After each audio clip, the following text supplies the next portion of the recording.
Presidente, usted está aquí en São Paulo para el foro, para el encuentro, el 19 encuentro del foro de São Paulo.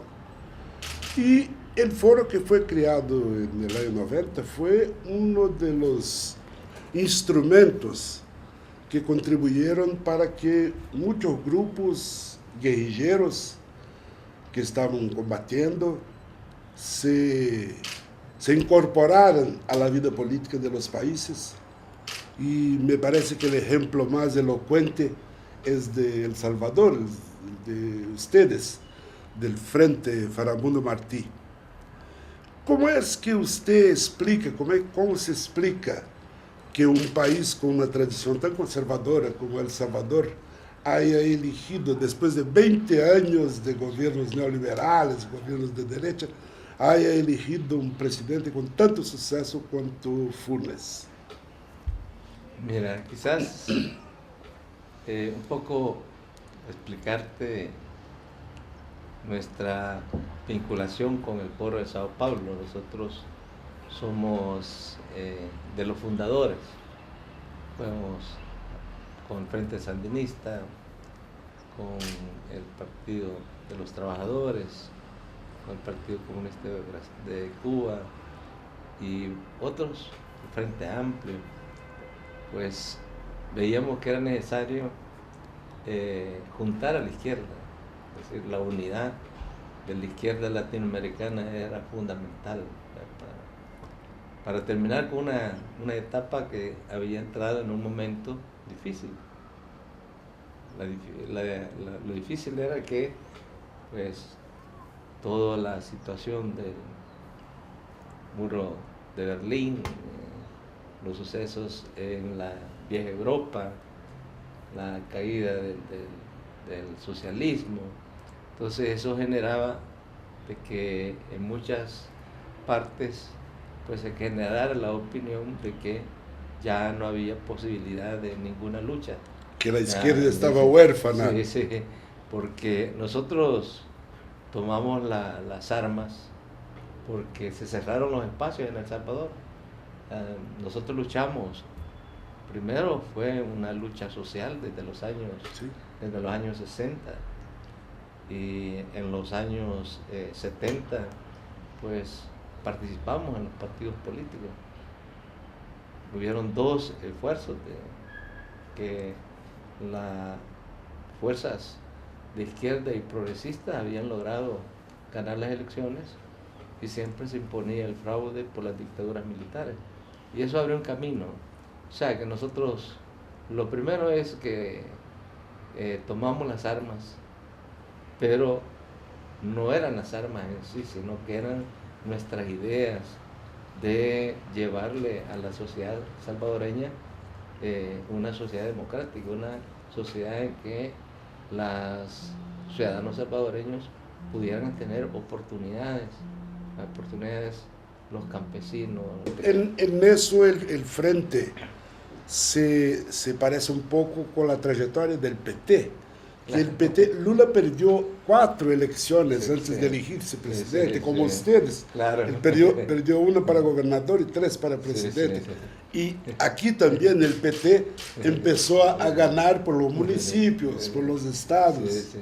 Pues nosotros en el tema, la acumulación se dio más, la acumulación política se dio más a nivel local, porque comenzamos a encontrar una nueva forma de gobernar en las municipalidades, una nueva forma de participación, una forma de transparencia. Los presupuestos se hacían con la participación de la población, las acciones daban más participación al pueblo. O sea, se fue cambiando la vida de la comunidad, se invirtió más en mejorar los espacios de recreación para los niños, se mejoraron también las posibilidades de apoyar a la educación, apoyar a la salud. Y dentro de la Asamblea Legislativa nos convertimos en una fuerza de que fuimos el intermediario con las demandas de los sectores excluidos, los sectores alijados. Alijado, es decir, todas las demandas de respeto a los derechos laborales a través de la fracción del FMLN, pues los trabajadores tenían oportunidad. Entonces ya en la próxima elección, que ya era la del 2009, nosotros vimos que teníamos oportunidad, pero era evidente que teníamos que buscar construir una coalición de fuerza, y es ahí donde tomamos la decisión de llevar como candidato a Mauricio Funes, que era una de las personalidades que siempre en las encuestas de las personalidades que había en el país salía mejor evaluada. Entonces ahí logramos llevar un candidato, ¿verdad? Y con un programa que también implicaba cambio.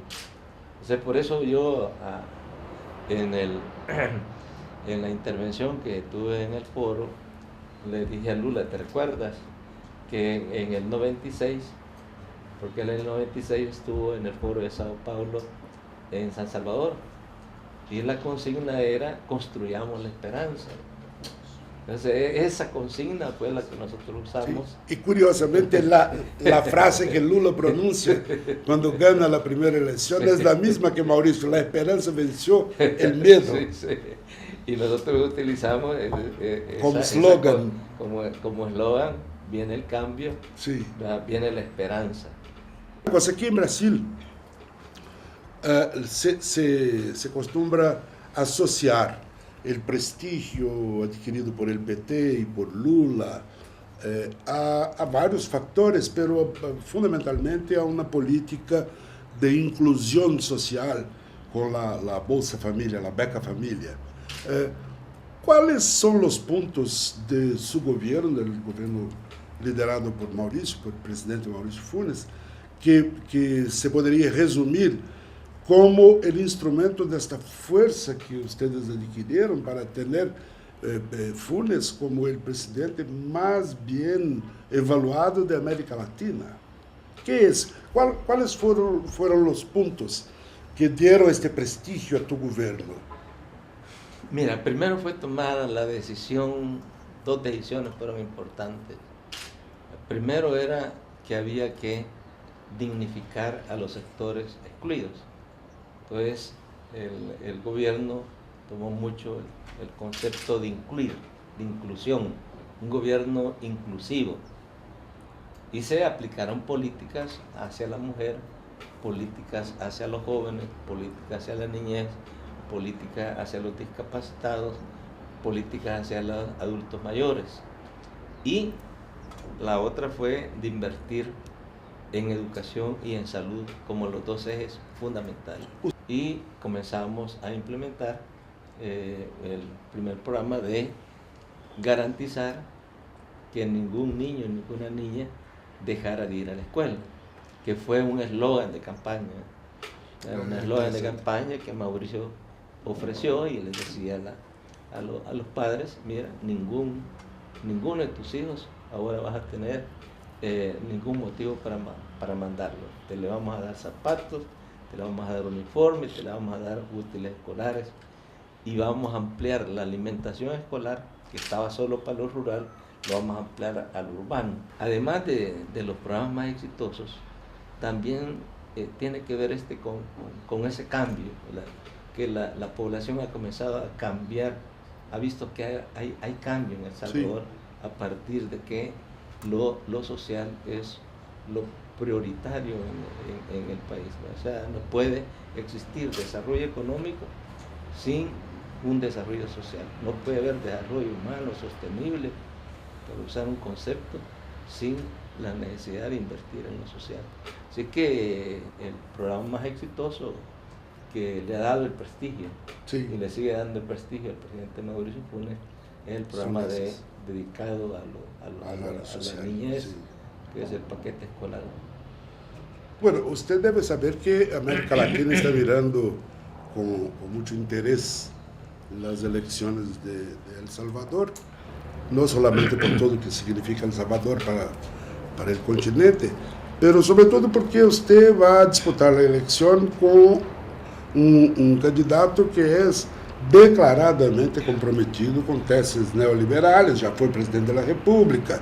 Entonces, lo que estará en juego serán dos políticas distintas, dos visiones de mundo y de cómo hacer la política distintas. ¿Y cuál es la expectativa para las elecciones? ¿Qué que tu olfato dice? Mira, primero, yo creo que ya nosotros hemos tomado como dos conceptos. Uno es el concepto de la continuidad del cambio y el otro es la profundización del cambio. ¿Por qué hemos utilizado esos dos conceptos? Primero, porque la percepción de la población es que ha iniciado un cambio. Y segundo, que quisiera que ese cambio fuera más profundo. Entonces, vamos a profundizar más ese programa. En varios otros países de Latinoamérica, una de las más grandes dificultades de los gobiernos progresistas se puede ver en Venezuela, en Argentina, con Cristina, en Bolivia, con el presidente Evo, y aquí en Brasil es público, que es las campañas permanentes de los grandes medios contra estos movimentos que están tentando cambiar un poco el horizonte de Latinoamérica. ¿Cómo es en El Salvador las relaciones de ustedes, del gobierno y del partido, del frente, con los grandes medios? ¿Es conflictuosa?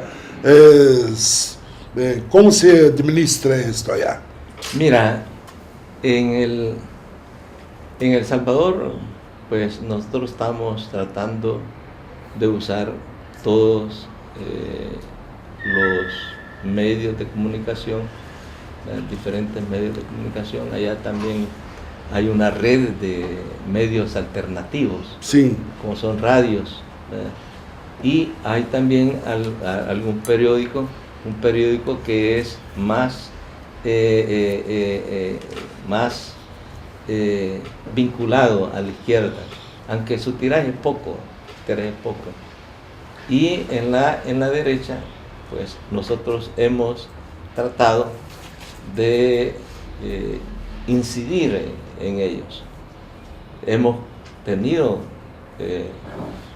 Oscar, que es el candidato a la vicepresidencia en persona, nos hemos reunido con los dueños de los medios de comunicación a plantearles la necesidad de que estas elecciones, pues habría que garantizar que sean las elecciones más transparentes, más democráticas, y el rol que deben de jugar los medios de comunicación, ¿verdad? Entonces, tratar un poco de neutralizar, pero la campaña de los grandes medios es muy sesgada, favorable totalmente al partido que representa los intereses de los grandes sectores neoliberales, neoliberales en El Salvador. Mira, es que cuando yo fui vicepresidente, tuve unos jóvenes que me acompañaron en la campaña. Ya en ese tiempo, pues había un joven hondureño que estaba muy simpatizante con el proceso del FMLN, se acercó y él nos montó una plataforma para redes sociales, y desde desde las elecciones del 2009, yo comencé a usar mi internet con mi página propia. Usábamos el Facebook, y además usábamos la transmisión de todas mis presentaciones en el país por internet. O sea, entonces creaba casi que un canal de televisión paralelo. Me conectaba con la gente, pero me conectaba también con toda la gente, todos los salvadoreños que están en el exterior. Es inevitable también que yo le pregunte, ya que estamos hablando de esta revolución en las comunicaciones, si tú fueses presidente hoy y batesse a la puerta de la embajada de El Salvador en Moscú un señor llamado Edward Snowden, ¿usted lo recibiría, lo asilaría? O mismo con Assange, lo que pasó con Assange en Ecuador, en la embajada de Ecuador. ¿Cuál es? ¿Usted tiene ya opinión formada sobre esto, sobre la situación de esos dos señores que hoy se transformaron en íconos internacionales? Mira, nosotros, tú sabes, somos un país que dependemos de las relaciones con Estados Unidos porque primero tenemos por la moneda de 3 millones de salvadoreños viviendo allá. Segundo, es el primer mercado que tenemos, es decir, es donde nosotros realizamos el intercambio comercial después de Centroamérica. ¿Verdad? Y tercero, también somos una moneda dolarizada.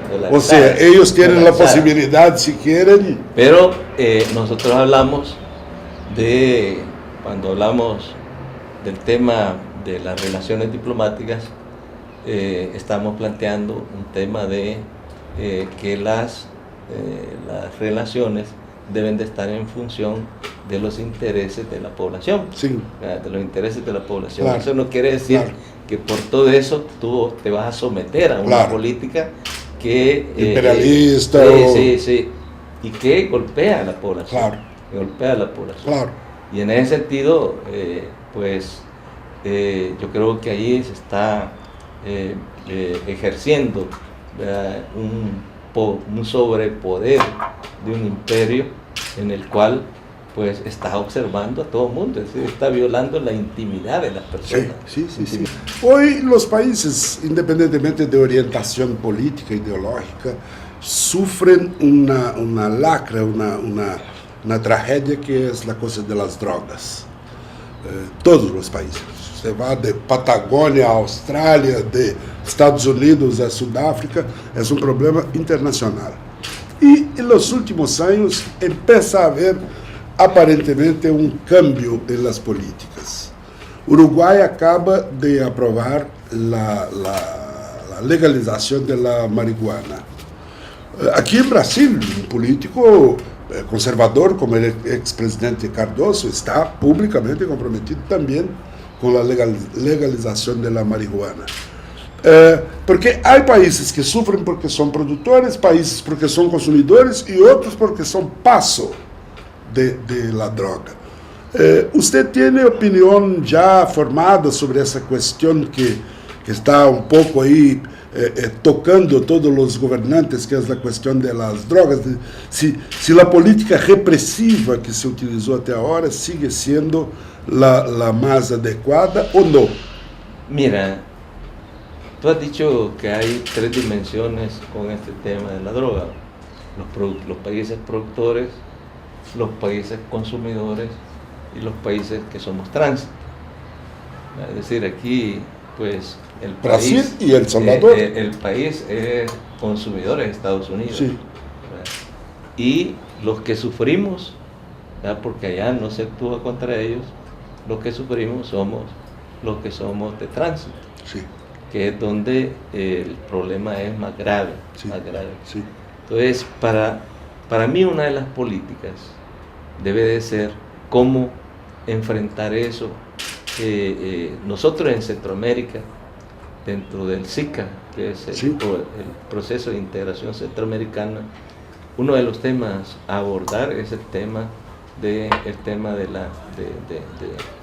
la seguridad y del enfrentamiento contra los carteles, contra la droga, contra el crimen organizado, el tema de la seguridad, pero en el marco del problema de la droga es uno de los ejes de la integración centroamericana. O sea, hay que darle una respuesta regional de enfrentar, porque toda Centroamérica es una cuestión de tránsito. Sí, México no produce un gramo de cocaína, en tanto está tomado por carteles.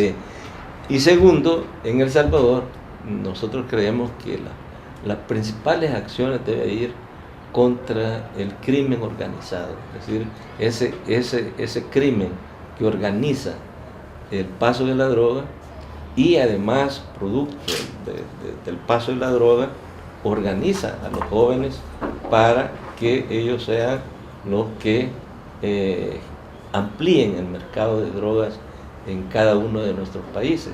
Entonces, para nosotros, una de las políticas debe de ser de reprimir al crimen organizado, combatir el tema del narcotráfico, porque el problema es que si no se combate, el narcotráfico penetra también al Estado.